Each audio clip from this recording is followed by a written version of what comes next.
মাদারীপুরের শিবচরে পুকুরের পানিতে ডুবে অষ্টম শ্রেণীর এক শিক্ষার্থীর মৃত্যু হয়েছে।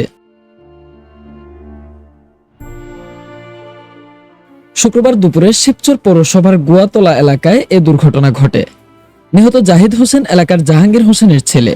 সে শিবচর নন্দকুমার মডেল ইনস্টিটিউটের অষ্টম শ্রেণীর শিক্ষার্থী।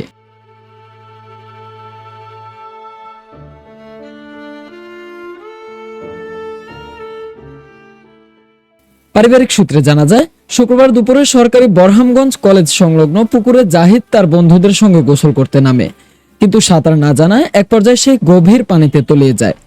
পরে স্থানীয়রা খোঁজাখুঁজির পর তাকে উদ্ধার করে শিবচর উপজেলা স্বাস্থ্য কমপ্লেক্সে নিয়ে গেলে কর্তব্যরত চিকিৎসক তাকে মৃত ঘোষণা করেন।